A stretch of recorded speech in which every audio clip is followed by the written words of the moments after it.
Pois há muitos insubordinados que não passam de faladores e enganadores, especialmente os do grupo da circuncisão. É necessário que eles sejam silenciados, pois estão arruinando famílias inteiras, ensinando coisas que não devem, e tudo por ganância. Um dos seus próprios profetas chegou a dizer: cretenses, sempre mentirosos, feras malignas, glutões preguiçosos. Tal testemunho é verdadeiro. Portanto, repreenda-os severamente, para que sejam sadios na fé e não deem atenção a lendas judaicas, nem a mandamentos dos homens que rejeitam a verdade.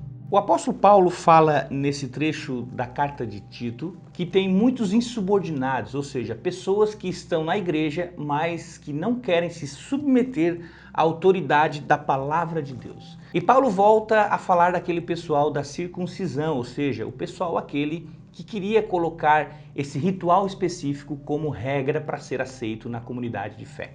Aí Paulo vai dizer que esse pessoal precisa ser silenciado. E silenciado como? Paulo não diz, mas pelo contexto nós podemos inferir que Paulo esteja considerando que esse silenciamento seria por meio do confronto com a verdade estabelecida na palavra de Deus. Até porque em um primeiro momento esse pessoal deveria ser orientado de forma cordial e sincera, firme, mas não agredindo. Você entende isso quando lê, no versículo 13, que eles deveriam ser repreendidos severamente, mas para que se mantivessem sadios na fé. Curiosamente, Paulo diz que um dos profetas da ilha de Creta fazia chacota com seu próprio povo. E aqui a gente entra um pouco na questão histórica e cultural. Mas alguns estudiosos vão dizer que esse profeta teria vivido na localidade de Creta entre os anos 630 a 500 a.C. Seu nome era Epimênides, do qual Platão, conhecido filósofo, ele teria dito que ele era um profeta, um homem divinamente inspirado. Claro que Paulo não estava querendo chancelar a ideia de que esse tal de Epimênides fosse de fato um profeta no sentido que a Bíblia fala. Esse tal Epimênides, além de ser considerado um profeta, era também considerado pelo povo grego um dos 7 sábios do mundo antigo. Foi esse Epimênides que, segundo a história grega, ele aconselhou os habitantes de Atenas que fizessem sacrifícios ao Deus mais conveniente. Paulo usou, inclusive, como ponto de partida da sua pregação aos atenienses, que está registrada lá no livro de Atos. Para os puros, todas as coisas são puras, mas para os impuros e descrentes, nada é puro. De fato, tanto a mente como a consciência deles estão corrompidas. Eles afirmam que conhecem a Deus, mas por seus atos o negam. São detestáveis, desobedientes e desqualificados para qualquer boa obra. Nos versículos 15 e 16, Paulo continua falando dos falsos mestres e dos seus falsos ensinos. Nós encontramos nesse trecho uma afirmação que parece um pouco estranha. Para os puros, todas as coisas são puras, mas para os impuros, nada é puro. Considerando que as recomendações que Paulo faz nessa carta, elas possuem muitas semelhanças com as recomendações que o apóstolo dá na sua carta para Timóteo, provavelmente a questão aqui do puro e do impuro esteja tratando de um falso ensino sobre repúdio a alguns alimentos. Vale a pena a gente dar uma conferida nessa conexão que está lá na 1 de Timóteo, no capítulo 4. O próprio Jesus já havia dito nos evangelhos de Mateus e também de Marcos que não é o que entra pela boca que contamina o homem, mas o que sai da boca. Os falsos mestres, então, eles criavam longas listas de pecados.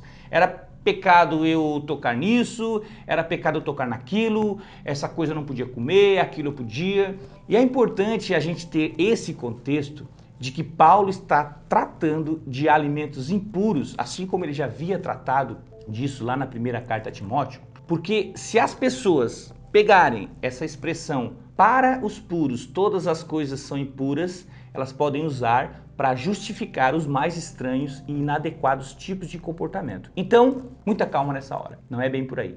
Por isso, a expressão todas as coisas deve ser entendida no seu contexto, ou seja, todas as coisas que Deus criou para serem consumidas como alimento. Se não fosse assim, por exemplo, alguém que se entrega totalmente à pornografia e diz que isso é uma prática pura porque o seu coração é puro, na verdade, ela está usando a própria palavra de Deus como desculpa para pecar de forma deliberada. Por isso, a importância do contexto para nós termos o cuidado de não generalizar. Isso serve também como um reforço para a ideia verdadeira de que o conhecimento genuíno da palavra e a ação do Espírito Santo produzem mudança no caráter. Não adianta nós dizermos que conhecemos a Deus, mas as nossas condutas e as nossas práticas negam essa realidade. Conhecimento genuíno de Deus gera atitude cristã. Não existe separação entre teologia e vida cristã. Teologia aplicada produz amor a Deus e amor ao próximo. Confessar e crer em Deus significa que você entende e pratica o que a palavra diz.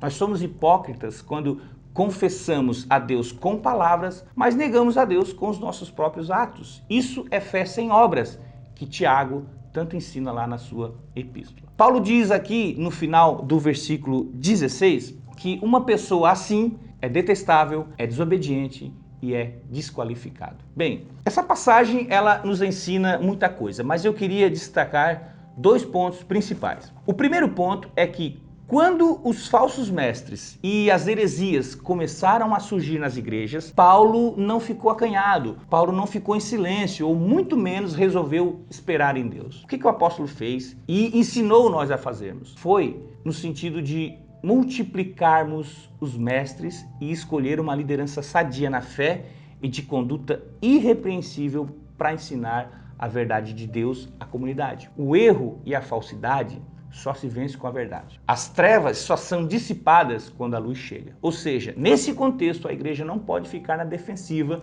mas sim a igreja precisa ser proativa. O segundo ponto importante que fica é o que de hoje as igrejas precisam ter sim a preocupação desde o início com as suas instituições de ensino.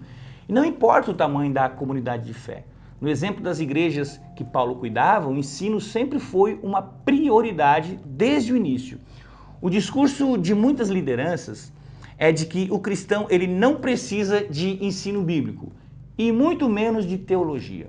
Mas a Bíblia é cheia de exemplos de que o ensino deve estar presente na vida do cristão e da igreja. No Antigo Testamento, nós temos os anciãos lecionando, nós temos os levitas, nós temos os escribas. Após o retorno do cativeiro babilônico, nós temos a figura de Esdras ensinando o povo.